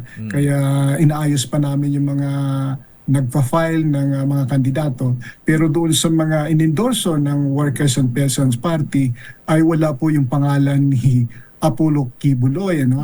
At siyempre palagay namin nga hinahijack yung aming maliit na partido para mapabango ang pangalan ni Apollo Kibuloy. Kung tatanungin mo yan siya at saka si Attorney Tolentino ay wala silang programa patungkol sa mga manggagawa o sa issue ng mga manggagawa katulad ng issue ng kontraktualisasyon, katulad ng pagpataas ng sahod o ng pag-oorganisa o pag-collective bargaining negotiation ng mga manggagawa. Pero nag-file po ka ng COC for Senator Attorney Matula. Kasama po tayo nung October 5 pa tayo nag-file ng kandidatura sa ilalim ng Workers and Peasants Party at tayo po ay nindorso ng National Convention noong Setyembre ng Workers and Peasants Party. Okay, Attorney Sani Matula, sir. Maraming salamat at good luck sa inyong kandidatura. Thank you po, Attorney. Maraming salamat, Kadeo at Ma'am El, at mabuhay po kayo at mabuhay ang inyong himpilan at siyempre yung inyong mga tagasunod na milyon sa radyo at sa social media. Maraming salamat po. Mabuhay po kayo, Senador. Thank you po. Thank you. Attorney Sani Matula ng Workers and Peasants Party. Mayor siya ng Star City. Samantala, report mula kay Ma'am Giselle. Ayan, Ma'am Giselle. Mukhang napagod na siya lakay. Ganun ba? Kasi kanina nakikita ko siya nandun siya sa labas. Tapos biglang nasa loob na ng sasakyan. Nakita ko, ang make-up eh. Ayan, yung make-up mo, bawas-bawas na mo, Miss Giselle. Baka para magbuwang kabuki ka, ha? Lakay, akala naman sa kabuki mo na yan. Magkano na ang presyo ng 1 kilo ng dalagang bukid ngayon? Yung alam, nagma-market report pala ito si Giselle. Kapag ka maaga lakay, nasa market siya. Ayan, assignment mo ha, araw-araw sabihin mo kung magkano ang presyo ng dalagang bukid. Multi-level parking building ng NAIA 3, maluwag sa mga sasakyan matapos itaas ang parking fee, ha? Nilalangaw na ngayon. Kung mataas nga naman, di siyempre, maghanap yung mga motorista na ng mura o kaya libre. Giselle, please come in. Giselle. Asa yung cameraman niya? Kailangan na makita natin ng... Parang hindi siya makapag-stand. Naka-monitor ba sa atin? Parang hindi. Hindi yata naka-monitor si Giselle. Ay, lakay, paa niya yung nakikita ko. Si Boy Gonzales na lang, nakatulog na yata. Ayan. Tinitingnan pa yung kanyang listahan kung magkano 1 kilo ng dalagang bukid. COC na mga aspirante sa eleksyon 2025 mula sa 8 probinsya at isang city sa Luzon dinala sa tanggapan ng COMELEC sa Palacio del Gobernador. Aba, nakaselyado ba ang mga ito? Boy Gonzales, please come in. Boy G. Boy Gonzales Lacuna. Dumagoso daw siya lakay. Ganun ba? Di Lacuna, Dumagoso na lang. Akala ko kung sino incumbent yun ang middle name mo. Ayan. Ex-mayor si Isko di Lacuna ka muna. Ayan. Lacuna. Kaya dumating kanina yung nasa 4 na putisang mga COC o Certificate of Candidacy ng mga aspirante sa 2025 midterm election dito sa Palacio del Gobernador. Galing to ng Nueva Vizcaya, Apaya, Pangasinan. Kasama rin dinala yung mga COC mula naman sa Ilocos Sur at Ilocos Norte, Abra, Ifugao at Baguio City. Inaabot sa kanina yung pagbaba ng mga sa baba ng Palacio del Gobernador, yung mga COC mula sa mga sakyang galing sa Provincial Election Office ng La Union at sinamahan ito ng mga tauhan ng Philippine National Police. Tinanggap ito ng mga tauhan ng COMELEC Law Department at Election Record ang statistics sa department na nakaabang sa kanila pagdating ng iba pang COC mula sa iba't ibang lugar sa bansa. Ito si Boy Gonzales para sa DCRX, una sa Pilipinas, una sa Pilipino. Maraming salamat, Boy Gonzales Lacuna. Nako, eto dumadag sa yung mga Senator JB, mga nagrereklamo. Eto retired general din. Pambira, naglingkod sa militar, sa pulisya itong mga retired generals natin. Ganito lang ang nakukuha. Ayan, itong si Magkano, Lakay? banggitin ko na yung una natin binanggit na retired general kanina, ha? Retired General Odi Japana, Rodrigo Japana, ha? Sir Odi pala yan. Eto rin, retired General Rudy Diaz, ha? Abay, na-hospital daw siya anong June. Ang bill ay mahigit 300,000. Alam mo kung magkano nako niya sa PhilHealth, Senator JB, ha? Magkano? 10,000 pesos. Ayan. Ayan, sabi ni Gerald Diaz, buti pa si Senator JB, ha? Mas malaki yung binigay niya sa akin. Ayan. Mas malaki pa yung tinulong ni Senator JB. Ang sabi niya, galit si Gerald Diaz, ay kuya, puso mo, ha? Ayan. Ang PhilHealth daw ay sabi niya, this office is a big syndicate. Patay tayo Alam mo, dyan. Lakay, totoo ka dyan, mas malaki pa nga yung binigay nyo sa akin, Lakay, kumpara sa nakuha ko sa PhilHealth sa nanay ko, eh. Binigay mo, binigay ni tinulungan mo ako, eh. May mga tumulong sa amin, Lakay, isa ka na doon. Mas malaki pa, Lakay, nagulat ako. Ganon.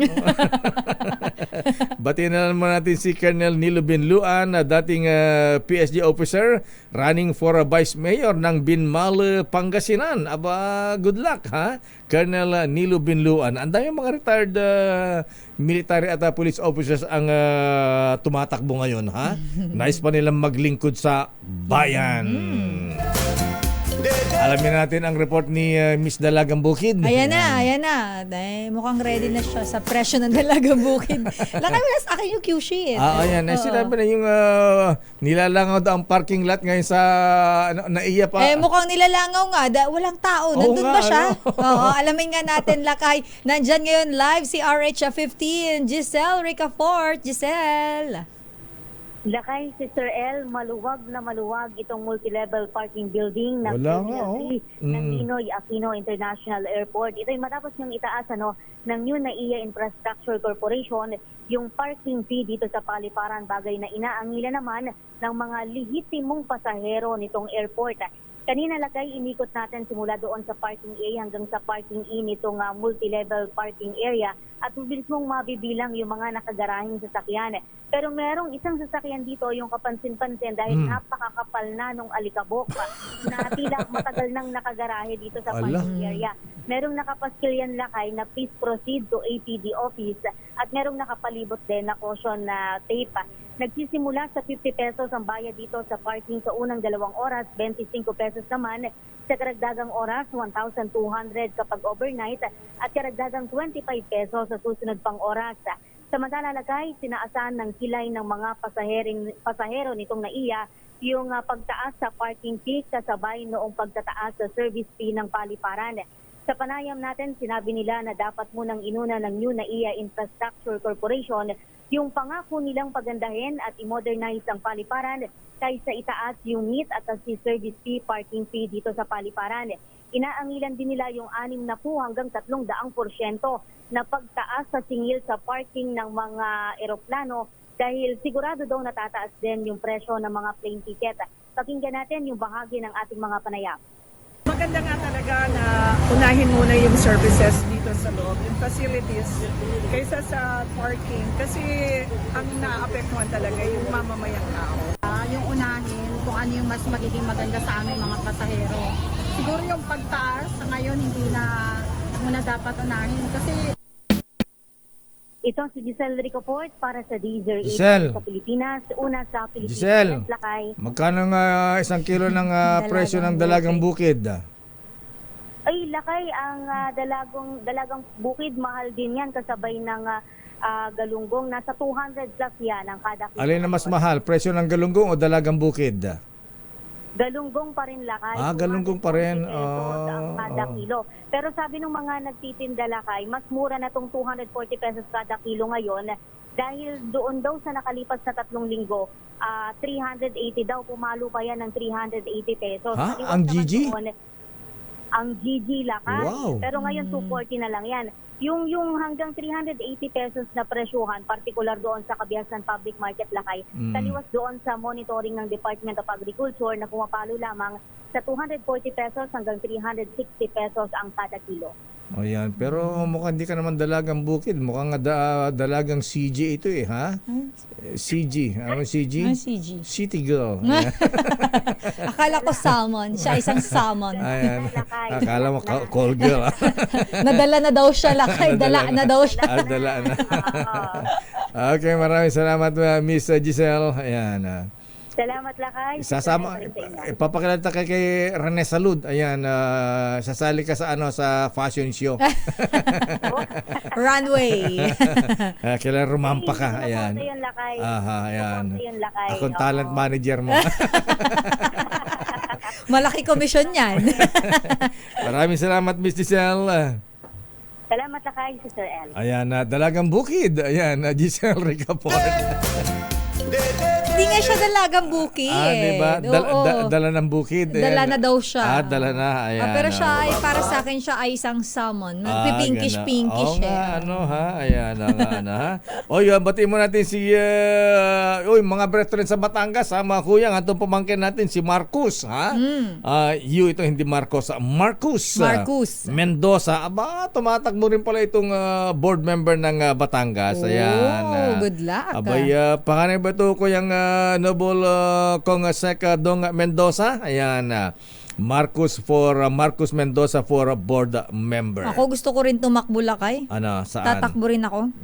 Sa CCP complex. Sige, pag ako ba tumakbo kaya? Pag ako kaya tumakbo, buboto kaya ako ng tao, Lakay. Pagka nagkaroon ng konsyal dyan, sige, patatakbuhin kita. Oras, Sister L. It's 9:53. Ang balitang ito ay... Berde pala mga brethren, ha? Baka makalimutan nyo, ha? Abay, berde pala ngayon ni Most Worshipful, dating Grandmaster ng mga Freemasons at dating Defense Secretary Voltaire Gasmin. Aba, kuyang General Secretary Voltaire Gasmin, happy birthday, sir. At binabati kayo ni dating AFP Chief General Dodo Iriberi. Ayan. Alam mo itong si General Iriberi, itong kaibigan nating nanggaling sa kaibigan nating Coronel hanggang sa maging General, maging AFP Chief. Sa lahat ng mga nakaibigan nating General na naging AFP Chief, Sister L. Ito ang nag-imbita sa atin ng lunch dun sa kanilang White House, dun sa kanilang bahay sa Campo Aguinaldo. Ayan. Oo. Hindi natin makalimutan. Ay, Dodo! Kumusta, pre? General, ha? Ayan, binabati ka ni Colonel Tuds de Toyato, ha? Ayan.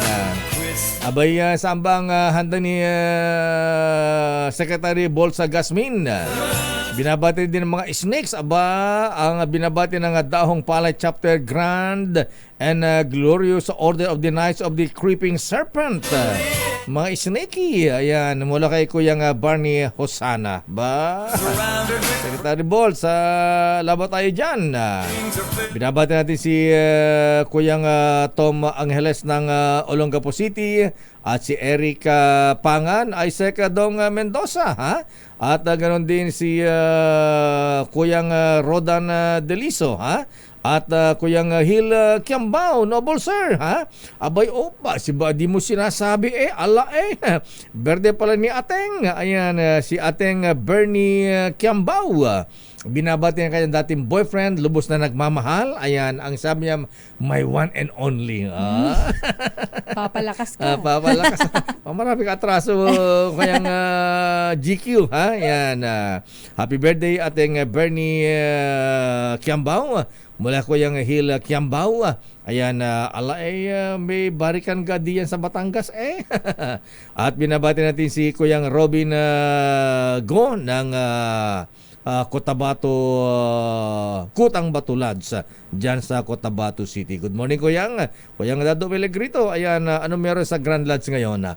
At syempre, kung mga brethren natin may problema sa blood sugar, ha? Yung mataas ba o mababa ang blood sugar level po ninyo, ha? Kabay ihi ng ihi, uhawin, pumapayat at laging gutom. Abay, ingat po kayo, ha? Maaring diabetes na yan, Ikaw, Sister L, ha? Ayan, Bakit? akala ko ano suot mo. Huwag kang tutuwad-tuwad dyan, naka-miniskirt ka pala. Ayan, balot na balot ka, naka-miniskirt ka naman. Ayan, At least hindi nila kita, oo, Lakay. hindi lang miniskirt, ultra pa yata ang tawag niyan. Micro-mini. Micro-mini. Ayan, pambira Super na. mini-mini. Oo. Kaya pala ito si Lotto King, pasimple-simple tingin sa'yo Akala ko kanina. kaya si Kuya Greg nasusuka na. Ayan, pero naka-micro-mini si Sister, pero naka-bloomer naman. Bloomer! Parang noon-noon pa yung ginagamit na term na yun, Lakay. Iba na ngayon. Alam ni Aling Yolanda yan. Para makiiwas sa diabetes mga kuya, mag-exercise din mga ateng. At kailangan tamang pagkain at pwede mo rin samahan ng Cogent DB Plus araw-araw. Ang Cogent DB Plus ay herbal supplement na sumusuporta para mapanatili ang magandang kalusugan at normal na blood sugar natin, misis. Sa Cogent DB Plus, mga lolo, ha? With the power of 9 herbs in 1 capsule, mas malakas ang laban mo. Ang Cogent DB Plus, mabibili sa Mercury Drug, Watsons, at pwede rin sa online sa Shopee at Lazada. Pero sabi ni Professor Boy Vanessa, mahalagang paalala, ang Cogent DB Plus ay hindi gamot at hindi dapat gamitin pang gamot sa anumang uri ng sakit.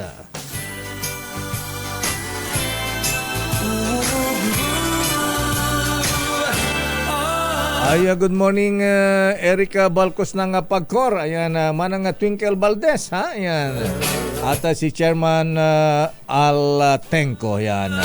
Chairman, sino bang pambato mo sa Bulacan ngayon, ha? Ayan. Kala namin tatabuang congressman o kaya ay gobernador, ha? Hindi. Mga kakampi si Governor Daniel Fernando, ha? Pero ang sabi po ng Pagcor, kung kayo po ay baka adik na kayo sa sugal, laging nakaramdam ng matinding unjuk na magsugal ba, ha? Buti hindi natin natutunan ito, Sister L, ha? Yan ang ayokong matutunan, Lakay. Pero self-discipline yan, Lakay. Sabagay, Sabi ko totoo nga yan. sa'yo, dati nag-install ako ng online game, eh. Ah, ganon? Yung Bingo Bingo? Plus. Nag-Bingo Plus ka rin? Pero alam mo ba, Lakay, nung nanalo ako, inan-install ko na. Kasi ganyan daw yan eh. Minsan unang ano mo, taya mo, papanalunin ka. Ayan. Pero alam mo kung magkano na napanalunan ko doon? Magkano? 600 lang naman. Aba. Tapos, inan-install ko na, di wala kayo nakuha sa akin. Pero kung kayo po ay, alam mo, minsan pagka nadatan tayo sa Sulit at saka sa Okada, Sister L, parang naawa ko dun sa mga senior citizens na nakababad dun sa mga slot machine, mga ganyan. Trying their luck, Lakay. Pero sabi nila, libangan daw nila yan. Baka sila Lakay yung masyadong maraming pera at hindi na nila alam saan gagamitin yung pera. Siguro. Ayan. Pero yung iba kasi Lakay, may naisasanla yung bahay, sasakyan. Ayan, sinabi ko pero kung nababaon kayo sa utang, nagbebenta ng mga ari-arian dahil sa pagsusugal, abay, kailangan nyo ng tulong. Ayan. May programa dyan ang Pagcor. Ayan, tulad ng Player Exclusion Program. Ha? At yun yung mga kamag-anak na Mr. nyo, Mrs. nyo, ha? Kapatid na adik sa sugal. Ha? Ang gawin nyo po, mahabigan, na para matigil sa pagsusugal sa mga kasino, itawag nyo sa Pagcor. Ayan, meron silang program na tinatawag na Player Exclusion Ban. Ibaban ka dun sa Sister L. Hindi ka na makakapaglaro. Mukha mo pa lang sa entrance, haharangin ka na. Parang ka palang wanted. Parang wanted doon. Para sa dagdag na detalye at impormasyon tungkol sa problema sa gambling, mag-log on lamang sa www.pagcor.ph/regulatory/responsible.ph. Ay, tapos na tayo, Aling Pilising. Alang oras.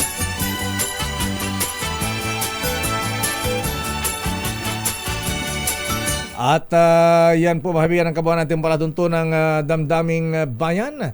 Kala ko may report pa wala ba si Yuel? Ayan, wala na, Lakay. Wala na. Okay, ayan na. So, yan na po, mahabigan. At para sa ating mga kapatid na may makaramdaman, abangan nyo po nga pala, may lumapit sa atin, Miss May, ha? Idudulog daw natin sa DZRH sa Operation Tulong. Ayan, hingi ng wheelchair. Ayan. At Bahala na dyan si Miss May. At sa mga brethren nating makuha natin mga mason na may mga fundraising, golf tournament, fundraising sa golf tournament, ayan, ipaalala ko sa inyo ha. Ayan, huwag niyong kakalimutan ha.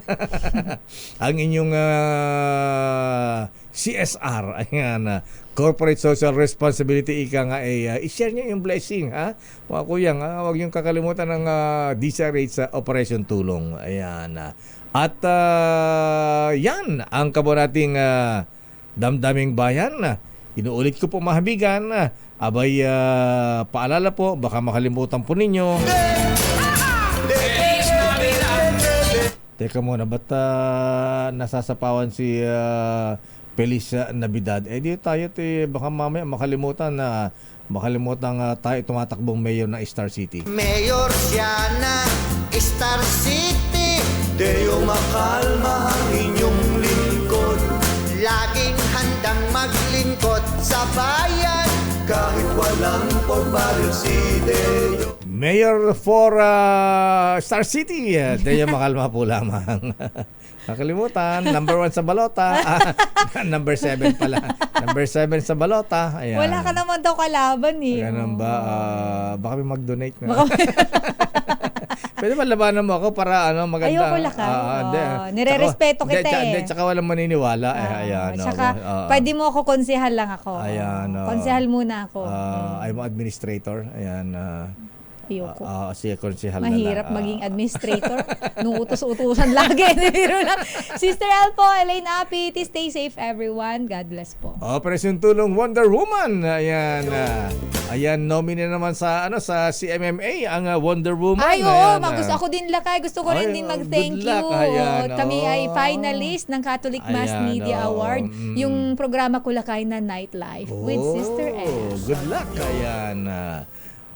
Wonder Woman, Operation Tulong. Bye-bye. Bye.